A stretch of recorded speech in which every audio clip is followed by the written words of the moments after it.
Hello, welcome along to the Weekly Fix with me, Greg Porter. This edition of The Fix comes on a very special day for Spark as we launch our brand new studio in the David Putnam Media Centre.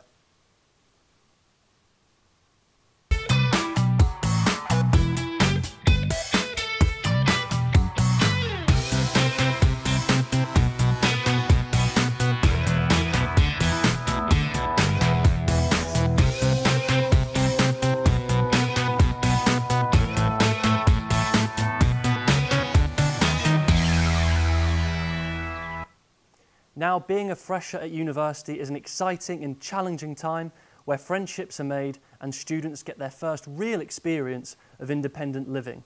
Let's take a look back now at this year's Freshers' Week here at the University of Sunderland, starting with Move-In Day.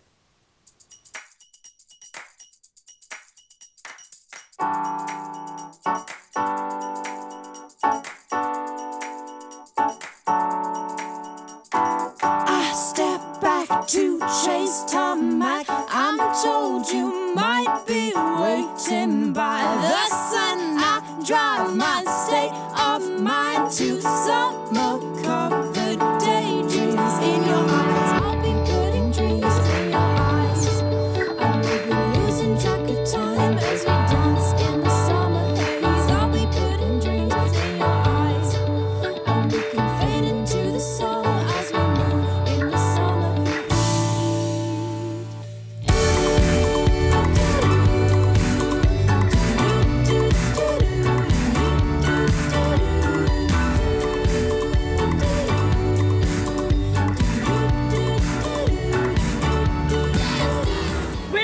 Student village. This is the meeting place. Let's go find some freshers.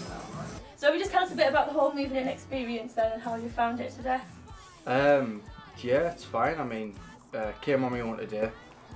Had all my details, everything was sorted. Just went and got. They were really good at reception actually. I was only sat there for 2 minutes. Processed and they gave me my forms, everything I needed. Got the inventory, came up, got all my stuff in. 2 floors up, had to drag all my gear up, but it was up eventually. Got everything in, everything sorted out, take my forms back down and I'm sorted. I was done within about an hour. So have you got any thoughts about being independent and moving out of living with your parents? It's quite sad. The worst thing about it was that it's just like, you ever seen Toy Story 3? Yeah. When they're not being asked to leave his toys behind. Oh, you couldn't bring them with you? That was the worst bit for me. I actually had a Woody and a Buzz and I left them on the bed and I was well upset. That was the worst part. No, you'll have to go home and bring them back with you. I might actually. So what about Mum then? Mum, how are you finding the whole moving in experience? Much easier at this end than at the other end. Took forever to get everything prepared and ready and sorted and what does he need, what doesn't he need. And have you got any concerns about him while he's been here, or are you just going to let him get on with it and wing it? Drinking on Freshers' Week. And how's he going to cope? Feeding himself wise. Yeah, it's a bit of a change going from this being in the house all the time to being independent, isn't it? Oh yes. He only knows how to cook pizzas. True student in the making there, Josh. I like pizzas.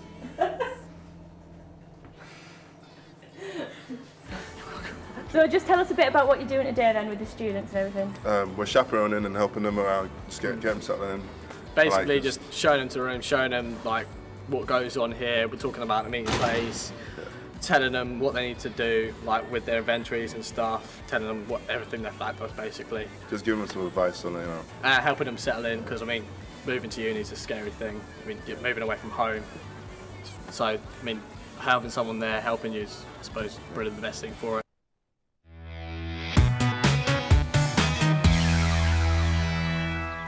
Freshers there being typical freshers, and best of luck to all first years and returning students for this academic year. Now, back in May, Spark went down to the Evolution Festival on the Newcastle Gateshead quayside to check out all of the bands and artists performing. Callum Hyder was lucky enough to be invited to conduct an intimate interview with one of the UK's biggest stars, Example, who spilled all aboard his tour bus. Right, I'm joined on probably the coolest tour bus I've ever been on, partly because it's the only tour bus I've ever been on. Hello Example, how are you doing? I'm good, I'm escaping the wind. Yeah, I've had a right Jedward haircut for the last half hour, to be honest. Nice, Thank you very much, sir. All right, cheers for that. You know, enough of that. Now you're back in the North East, second time Evolution Festival in a row. Anything particular about the North East that you like so much? I like the fact that all my gigs sell out up here. That always helps. It's nice that every time we announce a Newcastle Academy show, it seems to sell out before all the other cities. So I like Geordie's. And Mackham's as well for Sunderland. So, yeah, and Middlesbrough and all of them. Nice one. Now, I want to know, because I saw that you did film directing at university. Yeah. And the question I want to know is, because you're a hit maker, you just make the hits all the time. Would you ever go into sort of film directing at all again? Well, I did actually want to be a film director rather than make music. I'm falling into music by accident. I hated music at school. I was never in any bands or anything. I didn't really like any instruments. I just used to write raps when I was a kid, and then somehow ended up doing this for a career.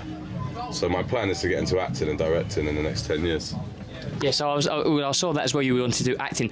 You did stand-up comedy for a while.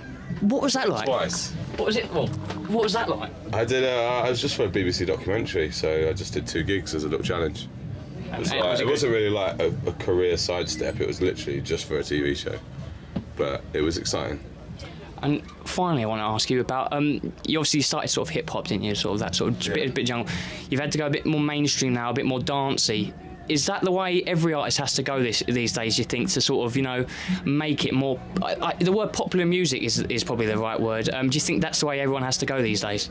I don't think you have to. I didn't have to. I didn't even choose to. It just happened naturally. I think there's a common misconception that I stopped making hip-hop in order to get into the charts. I think what I actually realised is that I didn't make very good hip-hop. I know obviously there are fans of it, but I look back at the music I was making like 6-7 years ago, and it wasn't very good, to be honest. I mean, I know it wasn't bad, it just wasn't great. And after the first album came out, I started experimenting with dance music.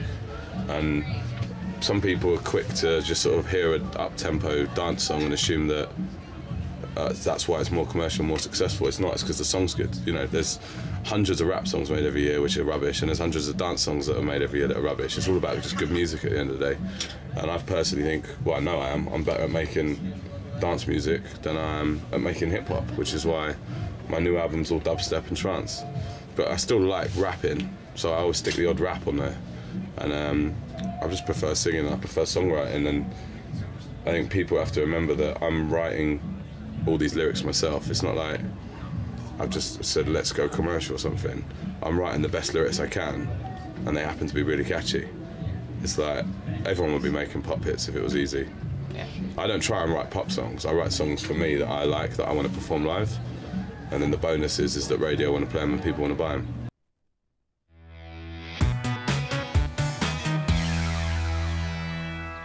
Great stuff. Now, we've all heard of the Great North Run, but there's a lesser-known race that takes place every year in the Tyne Tunnel. The Port of Tyne 2K International Race is a paraplegic wheelchair event that pits athletes from all over the world against each other in a gruelling test of strength and endurance. This is the Port of Tyne, Tyne Tunnel 2K International. It's 2 kilometres long. It's a 1 in 16 gradient downhill, 50 miles an hour with your backside 1 foot from the tarmac, so it's not for the faint-hearted. Then you have a lung-busting climb back out to the North Port, as you've seen, to the finish line. So it's the toughest race in the world, it's the fastest race in the world, and we have a whole range of British and elite athletes here who come from all over just to put that notch on the belt. The Tunnel 2K race is amazing. You know, I've competed in quite a few of them, and I now kind of help trying to organise the guys at the start. And it's just one of the fastest races in the world, and especially with the new tunnel, where, you know, they've got a much longer run up and, you know, real sort of drop down. The guys will be doing 45, 46 plus miles an hour. This will be my second time here, actually. I came in 2009, and I finished a close second in the sprint finish, so I'm hoping for a better finish this time, but we'll see. For a race that's less than 2 miles long, this is the most difficult that I could ever imagine. I've never really done another race quite this short on the road, but even 5Ks, 10Ks, there's half marathons that are easier than this is. The climb at the end is just so ridiculously steep. Your arms are just, they feel like they're going to fall off by the time you're halfway up the hill. It's dangerous and nerve-wracking at the start, and then after that it's just hard lactic overload for the last kilometer. I train non-stop 6 days a week, twice a day. So, I mean, the specifics of the training program change for the event. So, do more hill work leading up to an event like this for sure.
It's very important for the council to hold it, especially South Tyne side, because we expect somewhere in the region of 70 visitors this weekend. The wheelchair race is actually the first one to start is tonight, which is the most important one to start, because tomorrow it's the Children's Great North Run, and on Sunday follows the Great North Run. So as far as the council goes, it's very important that everything goes right and people enjoy themselves. Because it's more of a festival weekend rather than a race weekend. Yeah, we had athletes from all over the world, from USA, Australia, Canada, France, Italy, Sweden, Great Britain, so it's Scotland, England, Ireland, Wales. It was a fantastic event. Josh Cassidy from Canada won in the time of 3 minutes 33.3 seconds. Amanda McGrory won the women's race in 4 minutes 26.4 seconds. So it's really fast and furious, absolutely fantastic. So it was a great turnout. The rain held off, which was absolutely brilliant, and we're just settling in now to enjoy ourselves on celebrations. Oh, it's awesome. This race is a big challenge for me because, as I said when I was talking to you earlier, downhills aren't one of my strengths, and so to be able to make up some ground and to have a strong finish like that, it's huge. And this is one of the most fun races I've ever done. Oh, it's great. This is really the true test of climbing in the racing world. There's no other race like it, and so it's really to be the king of the hills to finish on top of this, which is a huge part of racing. So it's great. Hey, give it to her! Give it to her! Give it to her! Quick! Quick! Go! Go! Go! Go! Go! Go! Oh, that was anticlimactic.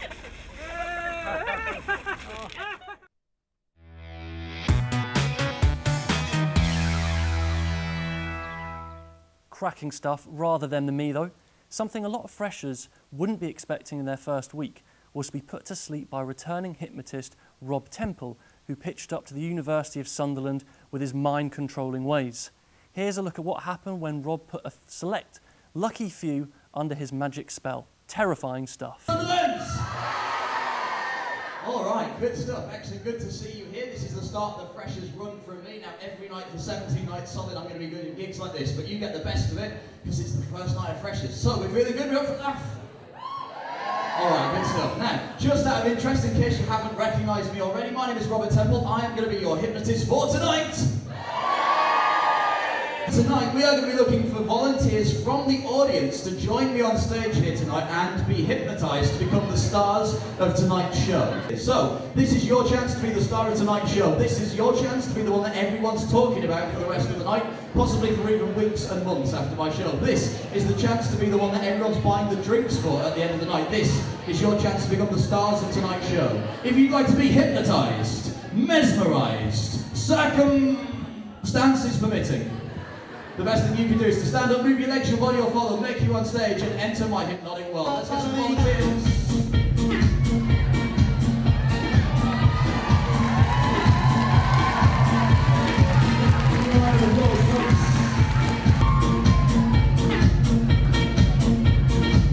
These people are going to be dropping into trance, and I am one of the fastest hypnotists on the planet today. And what I do, there are only 3 other hypnotists in the world who are both trained and licensed to do it. But you're going to see it right here at Northern tonight.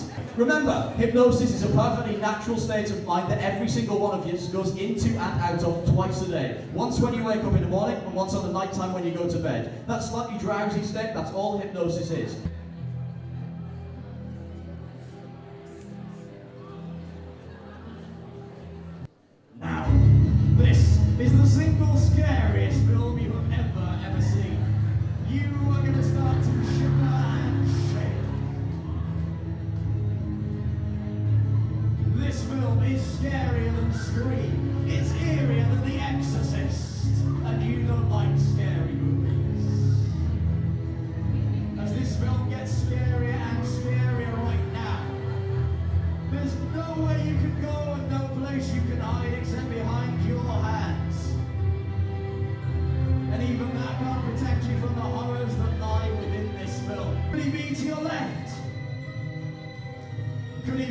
your right? Or is he behind you?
Like I said, terrifying stuff.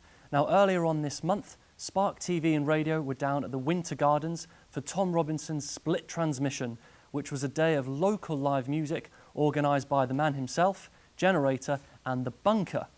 The event was a preview to the main Split Festival, taking place the following week, and all the bands involved put on excellent performances, underlining just how strong Sunderland's music scene is. Spark's Nathan Wood was lucky enough to talk to Tom Robinson about his pick of the North East bands. E6 Music's Tom Robinson. Forgive me if I'm a little overawed. Oh, well, I'm here with Spark FM's Nathan Howe? Nathan Wood. Emma Howe. Emma Howe. We're not Nathan married. Wood. It's not like that. It's, It's just a platonic relationship, me and Emma Howe. Nathan Wood it is, yes. I beg your pardon. Are you enjoying yourself today? I've enjoyed myself. How about you? I've really loved it, but I've been banging on about these acts for quite a while. Of course, Natasha Hawes, so young and so delicate and intimate. And then you've got the kind of brooding sound that Comet side, which is quite dark and driven. I think what I really like about this event is that it's you've already pre-selected, that we already know each one of those people that we're going to see is going to have something special about them. So, you know, our job there is to just kind of celebrate the best in there. Of course. Do you think there's any obviously all highlights, any particular things stand out for you with any of the acts? I love, with the Railway Club, I love the textures that they have, because they've got like the underpinning of a really killer rhythm section, which I think they've borrowed their drummer from Union Choir. What do you think of Athletes in Paris? You obviously had them in a few weeks back on your show. Athletes in Paris, I mean, they're in a whole league of their own. I think they're an astonishing group, and particularly that sound bite.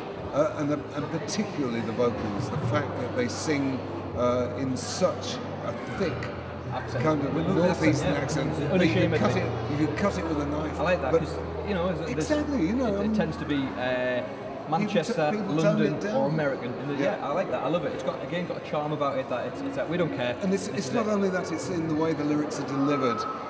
It's in a completely personal, idiosyncratic way. You feel like he's singing direct to us. And the songs have so much originality in the arrangements. They're sparse and really playful, choppy, layered. I like that. I'm glad that you like it up here. Big super group up here. They've got as I say, Martin Longstaff from Lake Coats. They've also got an electronic artist called Razzmatazz, Laurie X. He'll be playing later on today. Kev Dosdale. Who else is there? It's basically a selection of each kind of niche. He puts himself about that, Kev Dosdale, because I saw him in the Queen Elizabeth Hall, I think it was, in London at the South Bank last year for Richard Thompson's Meltdown. Excellent. Because he was playing... was he part of then? No, he was with Field Music. Oh, Field Music. Actually, one of the Brewis brothers is in Beat as well. Well, it's a super group. It's so incestuous, isn't it? It is, but in a good way. In a good way. Not in that kind of illegal way. In the way that we can celebrate. Like the royal family. Not in that normal for Norfolk bit. No, none of that. It's very much. It's not insular. It's really family orientated. Though everyone gets along. And we're glad to have you here. Honoured to have you here. In fact. It's a complete pleasure. I always love coming back. Great stuff. So thank you very much, Tom Robinson, and I'll catch up with you soon, hopefully. Cheers, Nick.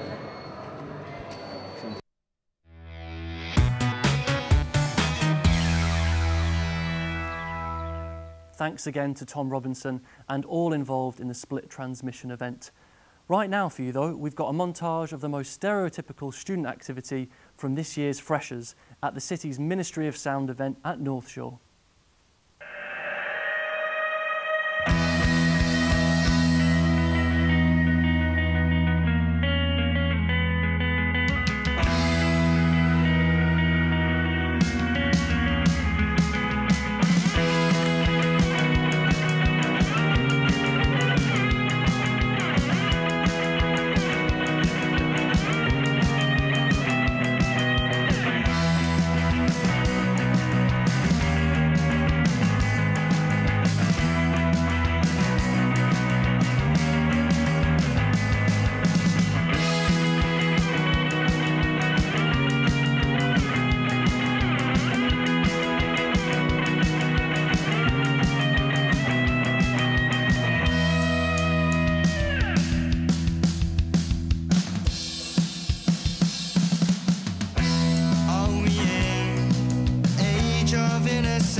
Great stuff there. Freshers reaffirming the stereotype that they're all drunken layabouts. And now for those of you who missed it earlier on in the day, here's a montage of what Spark has been getting up to over the summer in 2011. For more exciting content, check out our Facebook page and Twitter.